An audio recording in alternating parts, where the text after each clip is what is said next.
जय श्री राधे, जय श्री कृष्ण। सभी सुखी रहें, सभी आनंद में रहें, अहलोक और परलोक दोनों सार्थक हों, धन जन से परिपूर्णता प्राप्त हो। विषय आज ऐसा है जो हमें नज़दीक तो लगता है कि हम अपने स्थान पर पहुंच गए हैं, परंतु होते बहुत दूर हैं हम लोग। हमें मानो भ्रम हो गया हो कि हम नज़दीक पहुंच गए, परंतु हम बहुत दूर हैं।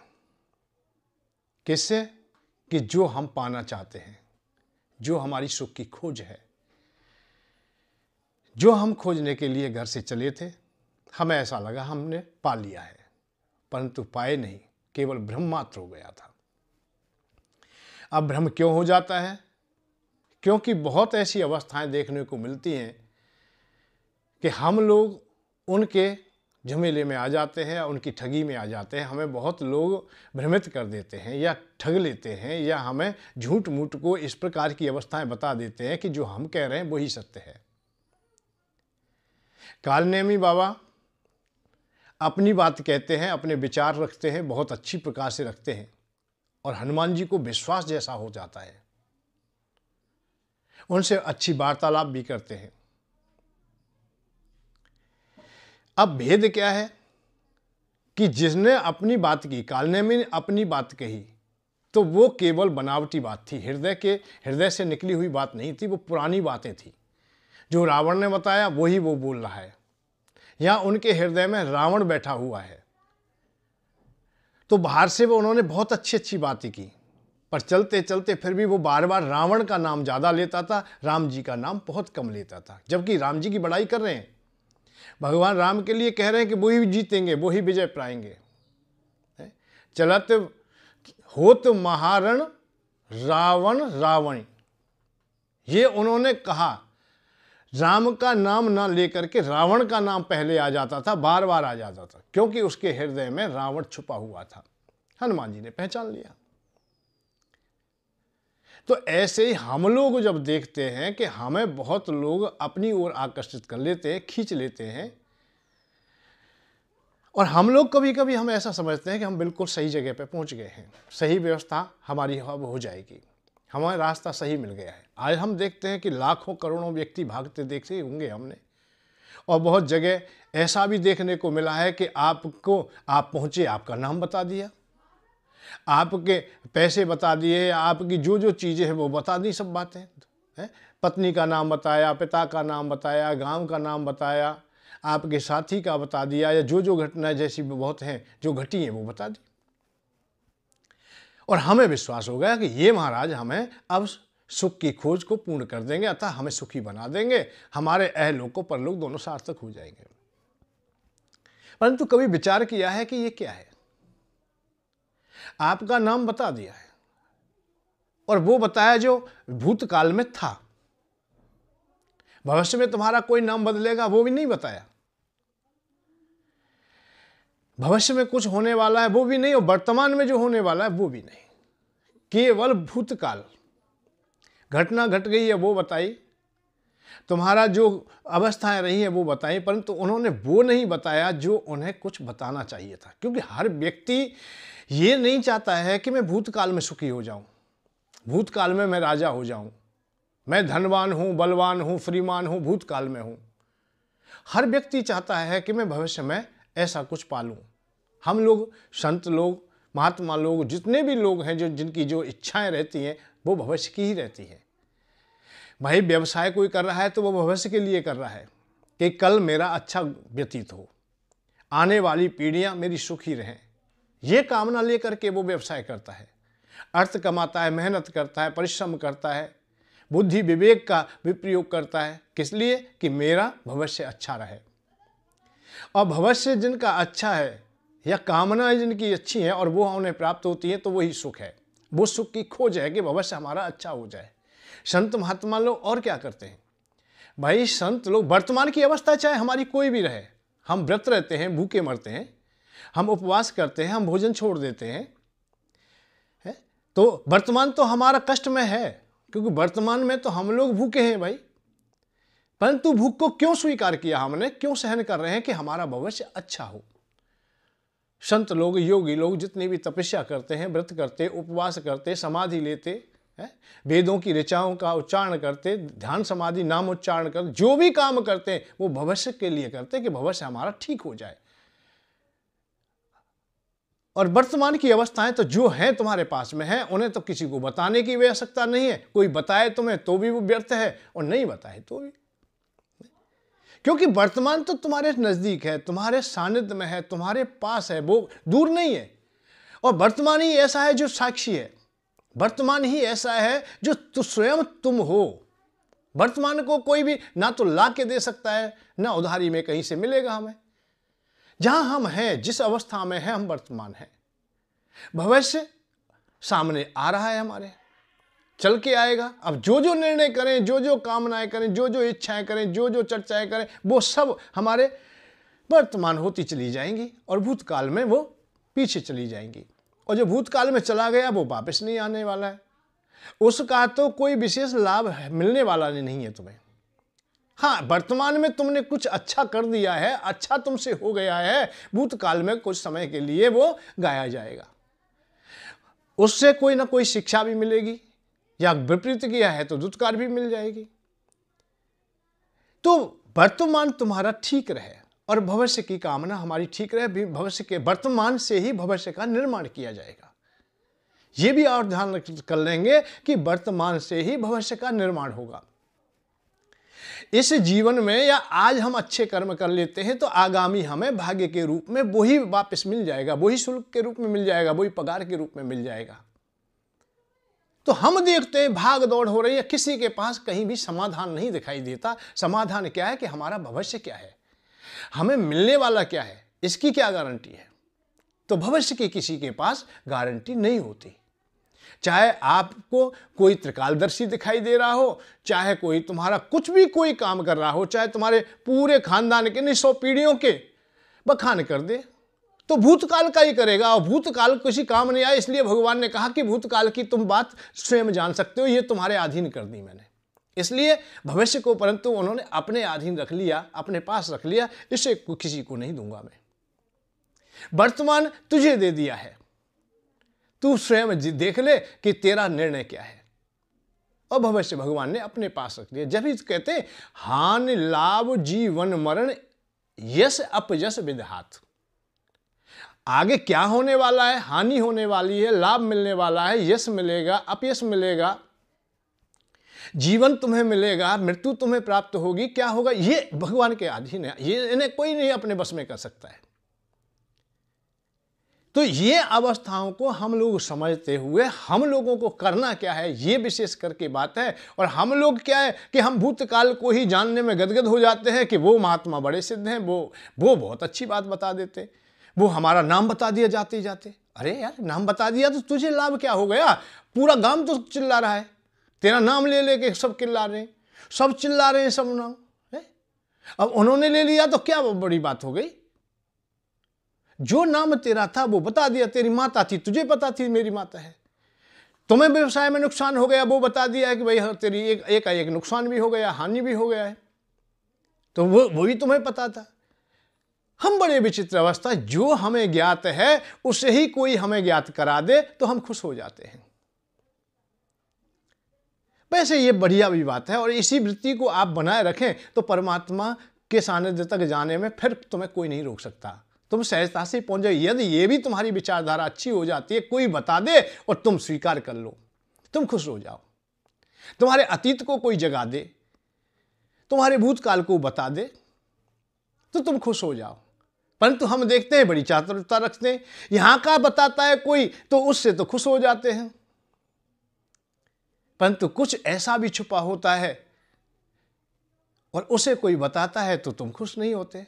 अरे संत लोग तुम्हारे अतीत को ही तो बताते हैं। तुम भगवान से बिछड़े हुए हो, भगवान के पास से आए हुए, उन्हीं की दिव्य ज्योति है, ये आत्मा उन्हीं का स्वरूप है, ईश्वर अंश जीव अविनाशी, ये सब संत ने कहा है। और तुम उस ओर ध्यान नहीं देते, अच्छा भजन नहीं करेंगे, अच्छे कार्य नहीं करेंगे, उस ओर ध्यान नहीं देते। संत लोग वही बता रहे हैं तुम्हें कि तुम्हें अच्छा काम करना चाहिए, तुम बहुत श्रेष्ठ हो, तुम्हारे पास में जो आत्मा है वो बहुत दिव्य श्रेष्ठ आत्मा है, क्योंकि वो परमात्मा का ही स्वरूप है। परमात्मा और तुम में कोई भेद नहीं है। खूब बताया, परंतु वो समझ में नहीं आया। समझ में क्या आया? तेरा नाम बताया, और वो नाम क्या था? वो आज का ही नाम था। पहले जीवन में क्या नाम रहा, बचपने में क्या रहा।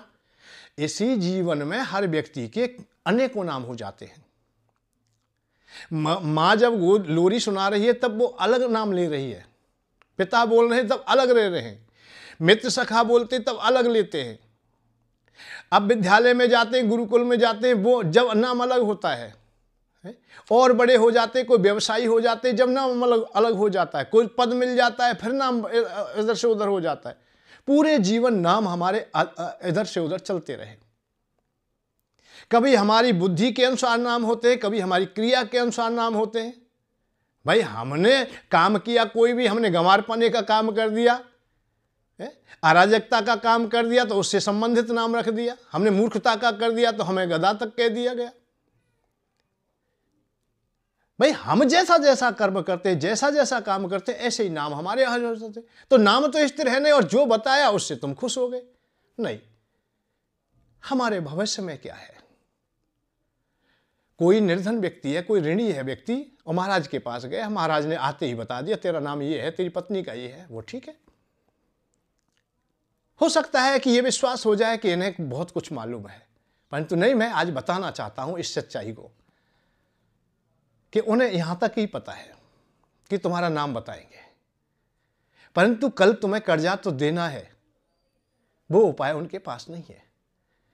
और जो उपाय वो बता रहे हैं वो तो वर्षों से तुम कर ही रहे हो, या करते रहोगे, या तुम्हारे आसपास है। कहीं जाने की आवश्यकता नहीं है कि हनुमान जी की पूजा करो, राम जी की पूजा करो, शंकर भगवान की पूजा करो, देवी माँ की पूजा करो। जो वो स्वीकार करते हैं, बताने वाले जिस देवता को स्वीकार करते हैं उन्हीं को वो बता देते हैं कि भैया तू इसकी कर, हमारी पार्टी में मिल जा, तू भी नाम जाप करने लगे। जबकि वो वर्षों से कर रहा है, फिर भी उसका ऋण दूर नहीं हुआ। बात यह है कि हम जब तक सही मार्ग को न स्वयं ही जाने तब तक हमें न चलेगा।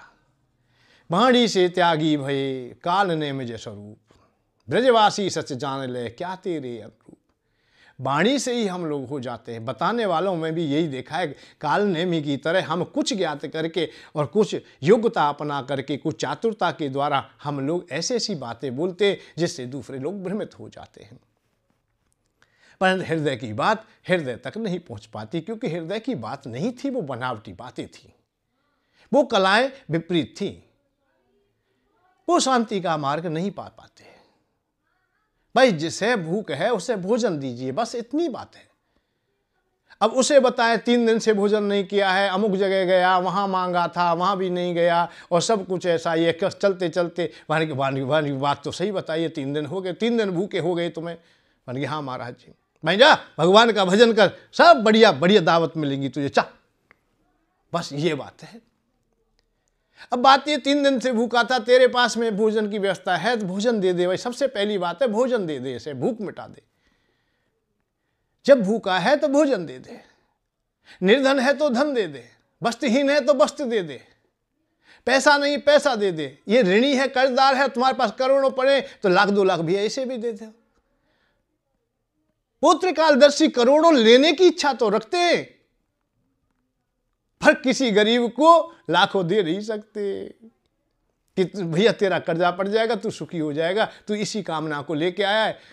भविष्य तो मैं जानता नहीं, भूतकाल तुझे मैं कितना भी पूछ ले बता दूंगा मैं, जितना मुझे अनुभव है।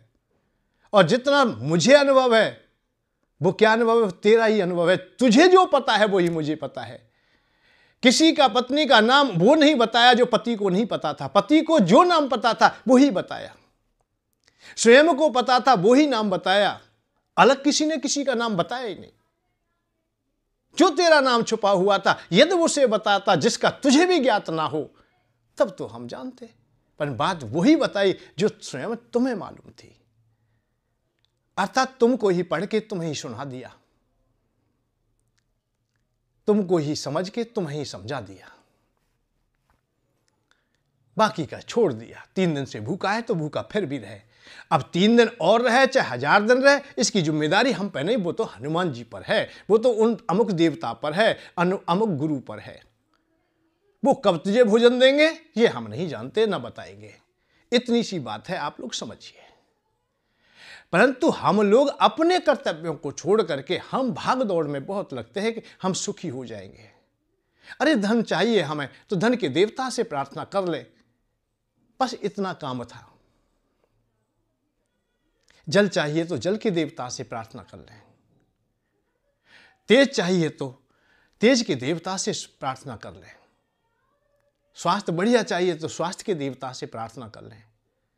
ये नहीं बताया हमें किसी ने, ये उपाय नहीं दिया कि आपको धन चाहिए, आप कर्जदार हैं, आप ऋणी हैं, कुबेर भगवान की पूजा कर लो, इतने दिन उपवास कर लो, इतने दिन व्रत कर लो। भाई पांडवों ने भी 3 दिन उपवास किया है, हिमालय की कंदराओं में रहे हैं, तब कुबेर जी प्रसन्न हुए और उन्हें धन भी दिया। ये नहीं बताया कि कुबेर ही धन देंगे, आपत्ति काल आ गया है तुम्हारे पास में और कोई अब रास्ता ना रहा, बाहुबल भी थक गया है, चातुरता थक गई है, आपकी योग्यता भी अब काम नहीं कर रही है, तो अब देवताओं की शरण में चले जाएं। ये नहीं बताया, ये बताया कि अब ठीक है, तेरा नाम बता दिया, काम बता, सब बता दिए, कालनेमी बाबा की तरह हर चीज बता दी। उनके पास भी कोई ना कोई युक्ति तो होगी। आज भी बहुत संत महात्माओं के पास में, बहुत ऐसे महाराजों के पास में ये युक्ति मुक्ति तो कोई ना कोई है जो कि तुम्हारी फाइल खोल देते हैं, तुम्हें बता देते हैं। अंत में समाधान हनुमान जी के पास है या शंकर भगवान के पास है या नारायण भगवान के पास है या देवी माँ के पास है। ये ही हमें मार्ग मिलते देखे गए। जब इन्हीं के पास है तो उन्हीं के पास क्यों ना जाएं हम समय व्यर्थ क्यों करें? हम अपने नाम को जानने में ही समय व्यर्थ कर दिया हमने। आश्चर्य की बात है, हम अपने नाम को क्या भूल गए? जो हम इतनी दूर जा रहे, भाग दौड़ कर रहे, क्या अपना नाम जानने के लिए कि मेरा नाम अमुक है, और खुश भी हो जाता है कि मेरा नाम बता दिया। बहुत अच्छी बात है भाई, तुम्हारी पत्नी का नाम बता दिया। अरे 20 साल से तेरे गले में बंधी हुई है, तेरे साथ में पत्नी है, तुझे अपनी पत्नी का नाम नहीं पता है, और किसी दूसरे पराये व्यक्ति ने तेरी पत्नी का नाम बता दिया, बड़ा खुश हो गया है। और रात दिन स्वयं तू ले रहा है तब खुश नहीं हुआ है, तब तो बड़ा दुखी हो रहा था। जिससे कोई लाभ नहीं, जिससे कोई प्रयोजन नहीं, वो काम हो करके हम लोग बड़े खुश होते हैं। तो मैं केवल इतना ही कहूंगा कि आप लोग अपने को स्वयं को जगाइए। और भगवान कृष्ण ने स्पष्ट गीता जी में कहा है कि भैया जिसको भी जैसा चाहिए, जिसको जैसा चाहिए ऐसा पा लीजिए, और ऐसा मैं ही प्राप्त हो जाऊंगा या मैं ही आ जाऊंगा। गीता जी में तो कई जगह ये इशारा किया है। अब आप लोग, हम लोग, सब लोग, एक प्रचार है कि गीता जी बैरागियों के लिए है, या गीता में हम लोग जो मोक्ष धर्म वाले हैं वही, या कर्मयोग वाले या भक्ति योग वाले, अनेक हम निर्णय ले लेते। परंतु आप लोग ये समझेंगे जब बड़ा अपने में खुश होंगे कि गीता जी ने कई जगह ये स्पष्ट कहा है, यदि संसार की कामना तुम्हारे हृदय में है, संसार के भोग चाहते हो, तो आप लोग देवताओं की पूजा करें, देवताओं के लिए यज्ञ की आहुति दें। यज्ञ करने से देवता खुश होंगे, देवता खुश होंगे तो आपका जीवन भी बढ़िया होगा, आपका भी सम्मान रहेगा, उनका मान करेंगे तो आपका भी मान होगा। निस्वार्थ भाव सहज होकर के यज्ञ की आहुति डालें देवताओं के नाम, और जिस देवता के नाम से डालोगे वो खुश होगा, और वो जो उसमें गुणिकता है, क्योंकि देवता के पास में कोई ना कोई मंत्रालय है, कोई ना कोई वस्तु का वो देवता है, कोई ना कोई भोज्य पदार्थ का, भोग पदार्थ का देवता है, और वो अपने उस सामान को तुम्हें दे देगा। 3 अध्याय के 11वें श्लोक में और 12वें श्लोक में स्पष्ट कहा है कि यज्ञ करें। यज्ञ करने से देव प्रतिष्ठा, यज्ञ करने से देवताओं की प्रतिष्ठा होती है, और देवों से अपनी तू मान, निस्वार्थ भाव से यज्ञ तू कर ले, अर्जुन सबका हो कल्याण। देवताओं को खुश करके रखो, देवता कभी नाराज ना हो, क्योंकि देवताओं से हमें भोग प्राप्त होते हैं। यज्ञ करे से देव खुशी हो, यज्ञ करे से देव खुशी हो, बिन मांगे सब दे दें भोग। स्पष्ट कहा है 3 अध्याय के 12वें श्लोक में। इस बात को आप लोग जानिए और समझिए। गीता जी हमें कह रही है, भगवान नारायण हमसे कह रहे हैं कि यदि संसार के भोग चाहिए तो बिन मांगे सब दे दें भोग। भोग वो देने वाले हैं, कब देंगे? जब यज्ञ करेंगे। अतः उनकी पूजा अर्चना करेंगे, उनकी आहुति देंगे। थोड़ा भाग देव को देना, पूरा मत रख तू धर लेना। बस इतनी बात उन्होंने कहा है। देव तो दे दे तू ना दे, वह चोरी करके पाए भोग। देव तो दे दें, देवता तुम्हें देते हैं, उसमें प्रणाली तुम्हारी चलनी चाहिए, धर्म के कार्य चलने चाहिए, देश के कार्य चलने चाहिए, समाज के कार्य होते रहे। तुम पे भाई धन बढ़े, पैसा आए, देवता लोग तुम्हारी सहायता करे, तो तुम समाज को भी दीजिए। तो ये बात यहां इशारा किया जा रहा है, जब तुम्हारे पास देव तो दे दे तू ना देवे, देवता दे और तू ना दे तो ये चोरी मानी जाती है। इसलिए आप लोग जब देवता दें तो दोनों हाथों से दान की प्रणाली आती है। एक बात और बताऊं मैं थोड़ी संक्षिप्त में, कि जब आप लोग निर्धन हैं, ऋणी हैं, कर्जदार हैं, तो दान की बात नहीं आई है कहीं भी कि आप दान पूजा में लगे रहें। कर्तव्यों का पालन करें, देवताओं को आहुति दें। देवता जब तुम्हें धन दें तो फिर तुम दान पुण्य भी करें। इसी तरह हम आगे चले जाते हैं। बिन मांगे ही देव ही देते, थोड़ा यज्ञ तू कर लेना। देवता ही ऐसा करते हैं कि बिन मांगे भी दे देते हैं। जैसे हमें भाई पैसा, हम कुबेर जी की पूजा नहीं की फिर भी पैसा हमारे पास में आता है। सूर्य भगवान की पूजा ना की फिर भी धूप आ जाती है। हमने वायु देवता की पूजा ना की फिर भी हमें हवा मिल रही है। वरुण देवता की पूजा ना की फिर भी जल मिल रहा है। हाँ, देवता लोग तो अपना काम करेंगे। हिमालय में जाएं, शीतलता तुम्हें मिलेगी। हिम से हिमनद बहते रहते, हिमालय से नदियां बहती रहती हैं। तो देवताओं की जो गौणिकता है वो तो तुम्हें प्राप्त होगी। उस ऋणी को भी धन मिलता है, ऐसा नहीं धन उसे नहीं मिला है, पर ऋणी वो सदा रहेगा। धन तो रोज मिल रहा है, अन्न भी मिल रहा है, रोटी भी खा रहा है, पैसे भी है, पर पैसे उतने नहीं है जितने उसे चाहिए। उतना जल नहीं मिला जितनी प्यास थी, उतना भोजन नहीं मिला जितनी हमें भूख थी। आवश्यकता के अनुसार ना मिला, उसमें अभाव रहा। अभाव पूरा कब हुआ? जब हम यज्ञ कर लें अर्थात प्रार्थना कर लें, देवता लोग खुश हो जाते हैं।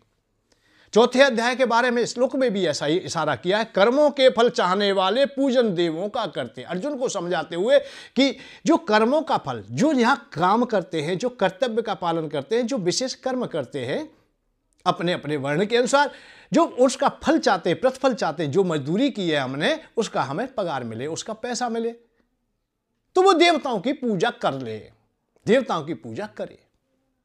यह स्पष्ट बात है। और आज हम देख रहे हैं कि देवताओं की पूजा की बात नहीं करता कोई भी, चाहे सिद्ध महात्मा है, चाहे कोई भी है, चाहे बैरागी है, चाहे ज्ञानी है, चाहे वक्ता है, प्रवक्ता है, देवताओं की पूजा के लिए नहीं कहता है। केवल आत्मज्ञान की बात करेंगे, परमात्मा की बात करेंगे। परमात्मा का भाव मेरा यह है कि मोक्ष धर्म की बात करेंगे, जो आत्मा को संतुष्ट करने वाले, पुष्ट करने वाले। संसार से उनका कोई प्रयोजन नहीं है। जो पारलौकिक अवस्था को पुष्ट करना चाहते हैं उनकी चर्चा है। इस लोक को पुष्ट करने जो करते हैं या करना चाहते हैं उनके लिए नहीं है। यह अभाव है भाई। दो अवस्थाएं, एक लौकिक एक पारलौकिक। लौकिक में हम पुष्ट रहें, यह चर्चा हमने छोड़ दी है। हम पारलौकिक में पुष्ट हों, यह हमने बढ़ा दी है। इसमें हम ज्ञान में बात करेंगे, चाहे हमारे हृदय में है या नहीं, ये मैं नहीं कहूंगा। हम बैराग की बात करेंगे, हम बैरागी हैं या नहीं हैं। हम सब विषयों को चाहे धारण किए, पर कालनेमी की तरह हम बैराग की बात करेंगे। हम परम ज्ञान की बात करेंगे, जबकि अज्ञानता से भरे पड़े रोजाना तारीख कर रहे हैं कि आज सम एक नहीं 4 मिले, और उस पर भी मुकदमा, उस पर भी मुकदमा, और मुझे ही मेहनत बनाए। पर ज्ञान की बात कर रहा है, मोक्ष धर्म की बात कर रहा है। आप बंधन में बंधे बैठे हैं, आप 10 रुपये दान नहीं कर सकते।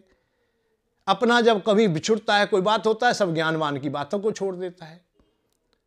ये विषय चाहे अलग हो, हमारे पास में ये दो मार्ग है, एक लौकिक एक पारलौकिक। लौकिक मार्ग हमारा मजबूत होना चाहिए। सबसे पहले जब हमने जीवन पाया है, ये मजबूत होना चाहिए, ये अच्छा होना चाहिए। पारलौकिक स्वतः हो जाएगा। केवदंती सत्या मति सा गति भवेत। ये लोक हमारा सही हो जाएगा तो परलोक सही हो जाएगा। घर खीर तो बाहर भी खीर। हमारी आज मति बढ़िया रहे, आज हमारा जीवन बढ़िया रहे। जब मति हमारी खराब ना होगी तो गति हमारी क्यों खराब हो जाएगी। इस लोक में हम ठीक रहें, हम पर्याप्त धन भी पाएं, हम पर्याप्त अन्न भी पाएं, हमारा रहना सहना सब कुछ अच्छा हो, परिवार अच्छा हो, हम खुशहाल जीवन व्यतीत करें, धन्वंतरी भगवान की कृपा हो, हम स्वास्थ्य भी बढ़िया रहे, तो हम जब यहां बढ़िया है तो परलोक में भी बढ़िया रहेंगे। यहां हम सबसे प्रेम करेंगे तो वहां भी देवलोक में जाएंगे तो वहां भी सब लोग प्रेम करेंगे। जब यही प्रेम ना कर पाएंगे तो वहां कौन करेगा? अब प्रेम क्यों नहीं कर पा रहे यहाँ? क्योंकि यहाँ तो रोटी खाने पर, रोटी कमाने से टाइम नहीं मिल रहा है, हमें समय नहीं मिलता है। हम ऋणी ऐसे हो गए कि मन बुद्धि चित्त हमेशा उसी में लगी रहती है। हमारे हृदय की जो बेचैनी है वो हर अवस्था में हमें दुखित रखती है, तो इसलिए हम शांति का मार्ग खोज ही नहीं पाते। लोक हमारा सार्थक होता ही नहीं। क्यों नहीं होता? क्योंकि देवताओं की कृपा नहीं है। इस लोक में सुखी होने के लिए, जैसे उदाहरण दो, धन पाने के लिए 2-3 साधन है। एक तो यह है कि पिता के द्वारा मिल गया उधारी में हमें, भाई जहां जैसे परिवार में हमने जन्म लिया है वो संपत्ति मिल गई, उससे हमारा जीवन यापन हो गया। पिता का व्यवसाय बढ़िया था तो हमें भी व्यवसाय मिल गया। एक यह है कि हमने मेहनत की है, हम पढ़े लिखे हैं, हमने बहुत चातुरता से काम किया है तो हमने धन कमा लिया है। एक ऐसे भी धन मिल जाता है। तीसरी गति है देवताओं की कृपा से। तो तुम्हें पिता का मिल गया है, खूब मिल गया भैया, खूब खर्च करो, खूब खाओ, खूब मोटरसाइकिल लाओ, खूब गाड़ी लाओ, जो काम करना है वो करिए, कोई वो नहीं रोकता है। अपने में विद्युता है तुम में तो कमाइए, खूब खूब ऐश्वर्य लीजिए, मत करिए भजन, कोई परेशानी नहीं। देवताओं की पूजा मत कीजिए, तुम्हारे पास में चातुरता है। परंतु अब इन दोनों अवस्थाओं को देखे, पिता बहुत छोड़ के चले गए, खाकपति हो गए, कितने लोग जन बर्बाद हो गए। कितने कितने बड़े व्यवसाय जिनके चलते थे वो रोडपति हो गए, करोड़पति से रोडपति हो गए, रोड पे आ गए, और कर्जा और खोपड़ी पर है। तो तीसरी गति आती है देवताओं के द्वारा। तो देवता हमें पुष्ट करते। देवताओं के द्वारा यदि उनके संरक्षण में हमारे पास में कोई भौतिक सुख प्राप्त होता है तो वो लंबे समय के लिए होता है और शांतिपूर्वक होता है और बड़ा सुख देता है। देवताओं का भाव है कि सच्चाई से धन कमाते हुए आप लोग आगे बढ़ते हो तो तुम्हारा धन नष्ट होगा ही नहीं, आपको पीड़ा होगी नहीं, आप परेशान होंगे ही नहीं। अराजकता से धन प्राप्त किया है, धन मिल भी जाता है तो हो सकता है कानून के किसी लफड़े में पड़ जाए, जेल में ही चले जाएं। कितने लोग हैं, धन तो कमा लेते हैं, धन तो इकट्ठा कर लेते हैं, अरबों अरबों करोड़ों करोड़ों कर लिया है, छापा पड़ा है, पकड़े गए, आप नोट तो पकड़े ही गए, आप जेल चले गए। तो इसलिए देवताओं के सानिध्य में होकर के हम लोग धन प्राप्त करें, हम ऐश्वर्य प्राप्त करें। तो चौथे अध्याय में स्पष्ट कहा, कर्मों के फल चाहने वाले पूजन देवों का करते, देव देवता देने वाले अर्जुन भोग सदा देते। देव देवता देने, देवता देने वाले हैं इसलिए वो सदा भोग देते हैं। इसलिए भोग चाहिए, अच्छा फल चाहिए तो देवताओं की पूजा कीजिए। स्वास्थ्य बढ़िया चाहिए तो धनवंतरी भगवान की पूजा कीजिए। सबसे बड़ा आश्चर्य हम तो यही देखते हैं कि हमें स्वास्थ्य तो सबको चाहिए, एक कांटा भी चुभ जाए तो पीड़ा होती है। वो कोई नहीं चाहता कि छोटे से छोटा मच्छर भी हमें खाए, कोई कामना नहीं करता। और बीमार भी हो जाता है, बुखार भी आ जाता है, जुकाम भी हो जाता है, पेट में दर्द, कोई भी कुछ भी होता है, दौड़ के हम वैद्य के पास चले जाते हैं कि जल्दी से जल्दी हमें सही करें। पीड़ित नहीं रहना चाहता, पर फिर भी हम धनवंतरी भगवान को नहीं जानते, उनकी उपासना नहीं करते। पैसा सबको चाहिए, छोटे बच्चे से लेकर के मरेंगे तब तक के लिए, यहां जब तक जीवन है जब तक चाहिए, हर अवस्था में चाहिए। परंतु कुबेर भगवान को नहीं जानते। अब ये कहीं ना कहीं तो हमसे छूट गया है भाई, कहीं ना कहीं तो कोई भूल हुई है। ये 2 भूलों को सुधार लीजिए आप लोग। घर में धनवंतरी भगवान को आने स्थान दीजिए जिससे स्वास्थ्य बढ़िया रहे। कुबेर भगवान को स्थान दीजिए जिससे हमारा धन पुष्ट हो और जीवन हमारा बहुत अच्छी प्रकार से व्यतीत होगा। यह विश्वास है, निश्चित है। मैं ये नहीं कह रहा हूं भजन ना करें, खूब करें, परंतु पहले स्वास्थ्य बढ़िया हो, धन अपने पास में हो। पहला सुख निरोगी काया, दूसरा सुख घर में हो माया। अब तुम सुखी हो, माया भी तुम्हारे पास है और काया भी तुम्हारे पास है। अब विवाह करो ना करो, ब्रह्मचारी रहो, इससे कोई परेशानी नहीं। विवाह करते हो, धन तुम्हारे पास अच्छा है, स्वास्थ्य बढ़िया है तो बढ़िया पत्नी मिल जाएगी, वो भी खुशहाल रहेगी कि उसको भी कोई कमी ना मिलेगी, ना तो पति की कमी है, ना माया की कमी है, ना काया की कमी है, तो वो खुश रहेगी। भाई स्त्री को चाहिए क्या? 2 ही चीज चाहिए, भाई पति बढ़िया चाहिए और खर्च करने के लिए पैसा भी हो, सब सामान के लिए। अब पत्नी खुश है, जब दोनों खुश है तो बढ़िया उसका परिणाम होगा, बढ़िया संतान होगी, चारों सुख तुम्हें मिल जाएंगे। ये चारों सुख तुम्हारे दरवाजे पर रोजाना आते हैं, परंतु हम कभी उनका स्वागत नहीं करते। कमी क्या है कि हमें कोई बताता नहीं, क्योंकि वो बता देंगे तुम सुखी हो जाओगे, तुम सत्संग में जाओगे नहीं, दुखी होंगे तभी जाएंगे। भाई वैद्य का काम कब चलेगा? जब आप लोग बीमार होंगे। उनका काम कब चलेगा? जब आप लोग दुखी होंगे। अब जितने भी ज्यादातर लोग जो भाग दौड़ कर रहे हैं, जो लाखों करोड़ों भाग दौड़ कर रहे, वे तुम सोच रहे हो सुखी सुखी है ना? कहीं ना कहीं दुखी है, वो बहुत ज्यादा दुखी है बेचारे। ये तो मैं भी अंदाजा लगाता हूँ, जो 80 करोड़ व्यक्ति राशन की लाइन में कतार में खड़े हैं, इतने तो दुखी हैं ही हैं, क्योंकि वो धन के अभाव में जी रहे हैं। और जो धन के अभाव में जीता है, आर्थिक अवस्थाएं जिनकी कमजोर हो जाती हैं, उनकी मानसिक भी हो जाती है, और मानसिक हो जाती है फिर शारीरिक भी हो जाती है। तो दुखी तो बहुत हैं लोग। चाहे ऊपर ऊपर से कहें कि हम सुखी हैं, ये झूठ बोलने की परंपरा हमने स्वीकार कर ली है, अपना लिया। कि कोई झूठ मूठ को भी पूछ लेता है, कैसे हो तुम भाई, सुनाइए बाबा, सुनाओ कैसे हो। मैं बहुत बढ़िया हूँ, मैं चंगा हूँ, अच्छा हूँ, मैं सुखी हूँ, आनंद में हूँ, बहुत बहुत बड़ा खुश है, मुस्कुरा, झूठा मुस्कुरा के, चाहे भीतर से टूटा पड़ा है, खूब ऋणी है, कर्जदार है, परेशान है, घर बच्चे भूखे हैं, पत्नी दुखी है, पर कह रहा है बड़े मैं सुखी हूँ, क्योंकि झूठ बोलने की परंपरा स्वीकार कर ली है। यही परंपरा हम अपनी वृत्ति बना लेते हैं, अपने हृदय तक पहुंचा देते हैं, तो कहाँ शांति मिलेगी, कहाँ हम कोई भी नहीं बता रहा है कि तुम देवताओं की पूजा करो। कलयुग में देवताओं की पूजा नहीं हो रही है। सतयुग में देवताओं की पूजा थी, त्रेता में देवताओं की पूजा थी, द्वापर में देवताओं की पूजा थी, और कलयुग में सब ब्रह्मज्ञानी। ब्रह्म से नीचे उतर ही नहीं रहा, कोई नहीं नीचे उतर रहा है, सब ब्रह्मज्ञानी, और ब्रह्म किसी को चाहिए नहीं। बात है इस बात की, ब्रह्म चाहिए नहीं, उस संस्था के मालिक को भी नहीं चाहिए जिसने इतनी बड़ी आडंबर रचा है, इतना बड़ा जिसका आश्रम है, उसको भी ब्रह्म नहीं चाहिए हो, वो भी मुक्ति नहीं चाहता है, वो भी पैसा चाहता है, और वो व्यवस्था कर रहा है संगी लेके जाऊंगा, छोड़ के एक भी ना जाऊं। उसको स्वयं को भरोसा किसी पर नहीं, चाबी और ताले और बैंक के लॉकर अपने अधिकार में है। आश्रम मेरे ही नाम होना चाहिए, मरने को जा रहा है, 80 साल का हो गया, फिर भी मेरे ही नाम होना चाहिए, और 2-4 पद मिल जाए मुझे, मरते मरते भी पद। जैसे सरकारी नौकरियों में देखा है ना, कि जब रिटायर होते हैं, जब झूठ मूठ को एक पद दे देते हैं, कोई भी हाँ प्रमोशन करके उसे रिटायर कर देते हैं। तो ऐसे ही हम लोग चाहे झूठ मूठ को मिल जाए, हमें और पद मिल जाए, हम उसी में लगे हैं। सच्चाई बात कहना बड़ा कठिन होता है। 7वें अध्याय में, 4थे अध्याय के बारे में इस श्लोक में कहा है, कर्मों के फल चाहने वाले, कर्मों को चाहते हैं वो देवताओं की पूजा करें। 7वें अध्याय में कहा है, भोग कामना श्रद्धा रखकर जो जो देव पूज लेते।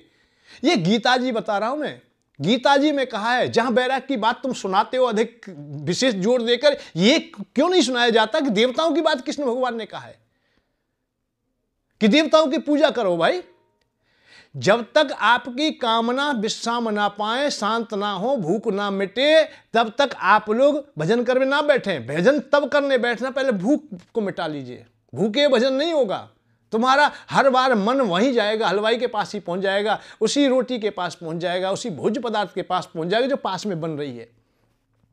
जली हुई रोटी की भी खुशबू आ जाएगी तो उसको भी पहचान लेगा, हाँ हाँ हाँ बहुत सुंदर रोटी बन रही है। अब झूठ मूठ को चाहे तू समाधि में बैठ, चाहे कुछ भी, नाश का तो अपना काम करेगी करेगी। इसलिए भगवान कृष्ण ये कह रहे हैं, भोग कामना श्रद्धा रखकर जो जो देव पूज लेंगे, वो देव मुझे ही जानो, अर्जुन दुनिया पालेंगे। एक भगवान ने बहुत इशारा बहुत अच्छा कर दिया है, परंतु देवताओं के रूप में भी मैं ही मिल जाऊंगा, क्योंकि मेरी ही इस चराचर जगत में सत्ता है। हर प्राणी के हृदय में मैं ही वास करता हूं।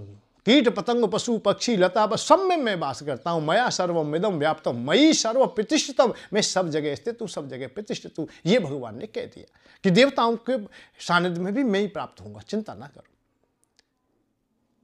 भाई आज तुम देवताओं की ओर चले जाते हो, आज आप देवता बन जाते हो, तो सीढ़ी तो है, कक्षा है भाई, पढ़ने की जैसे कक्षाएं होती है ऐसे ये भी है। पहले सबसे पहले तुम मानव बनिए, यहां रहते हुए मानव बनिए, फिर महात्मा बनिए, मानव से महानात्मा बनिए, महानात्मा से परमात्मा बनिए, परमात्मा से ब्रह्म में आप स्वाभाविक ही लीन हो जाओगे। ये चलना है। मानव से, हम मानव योनि में हैं, हमें देवता बनना है। हम देवताओं की उपासना करेंगे जब देवता बनेंगे। देवताओं को भजते भजते देवता बन जाएंगे, दुष्टों को भजते भजते दुष्ट बन जाएंगे, शराबी के पास बैठते बैठते शराबी हो जाएंगे, हम दूधारी के पास बैठते बैठते दूध पीने लगेंगे, हम फलाहारी के पास बैठेंगे फलाहारी हो जाएंगे। ये स्वाभाविक बात है। जैसा करोगे संग वैसा होगा रंग। क्यों लेके दलाली में आप क्योला में जाएं तो कहीं ना कहीं दाग तो लग ही जाएगा। यही गुण बताए जा रहे हैं। पहले देवता होइए, आगे चल के तुम परमात्मा किस रूप में मिल जाओगे। श्रद्धा युक्त कामना रखकर देव मनाहे बर देते। ये 7वें अध्याय 22वें श्लोक में कहा गया है स्पष्ट रूप से कि श्रद्धा युक्त कामना रखकर देव मनाहे बर देते। मुझसे प्रेरित होंगे अर्जुन, जो चाहे वो पा लेते। वो देवता भी मुझसे प्रेरित हैं और तू देवताओं की उपासना करेगा तो तू जो चाहता है वो वर मिल जाएगा। स्पष्ट, अब ये इसमें तो कोई छुपाव नहीं है। भगवान कह रहे हैं ना, जो चाहे वो वर देते। जो चाहे क्या? संसार की चीजें। अब चीज क्या चाहिए? जो हमें आवश्यकता है। इसलिए हम लोगों को देवताओं की पूजा अनिवार्य करनी चाहिए। उन्होंने नहीं बताया, वो अलग विषय है। भाई जिसको हम पूजन करेंगे, जिसके लिए हम प्रार्थना करेंगे, वो हम पर कृपा करेगा। तो हमें भाई धन की जरूरत है तो धन की देवता ही करें। हमें संसार के भोगों की आवश्यकता है तो संसार से जुड़े हुए देवताओं की हम पूजा करें। यह है गीता जी ने बताया। और एक और बात बताई, तुम कुछ भी करो भाई, तुम्हारी इच्छा क्या है। उन्होंने फिर अंत में कहा है कि भगवान ने ये 9वें अध्याय में कहा है 25वें श्लोक में कि तुम्हारी जो कामना है, जैसा भी है, कोई परेशानी नहीं। अब तू झगड़ा छोड़ दे कि मेरा भजन करे या उसका भजन करे या उसका करे या उसका करे, इसका भी बात छोड़ दे। केवल तू अपने हृदय में जैसी कामना रखता है वैसा ही मैं मिल जाऊंगा।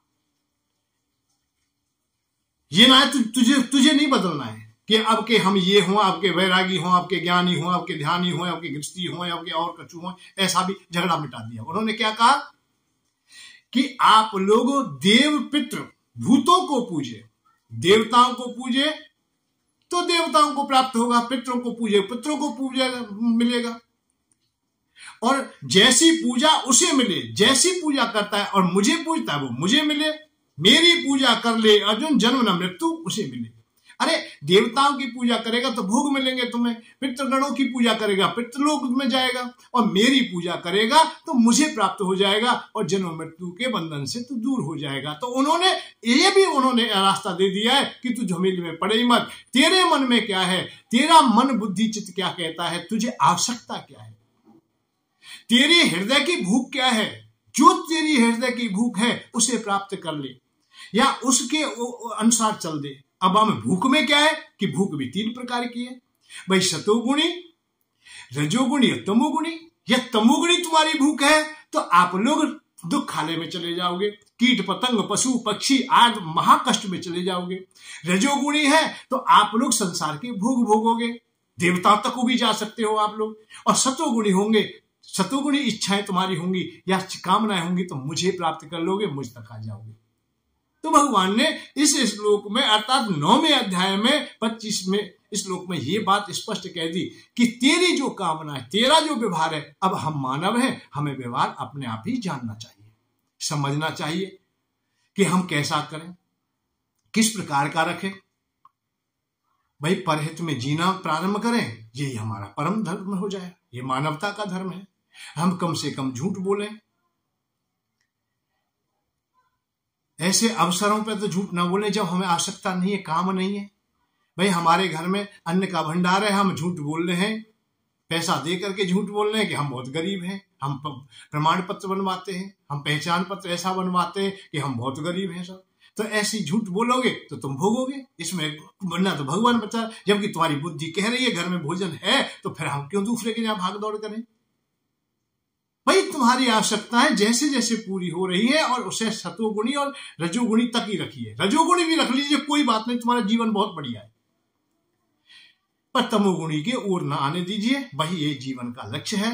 आप बहुत अच्छे व्यक्ति हो, अच्छी प्रकार से हो।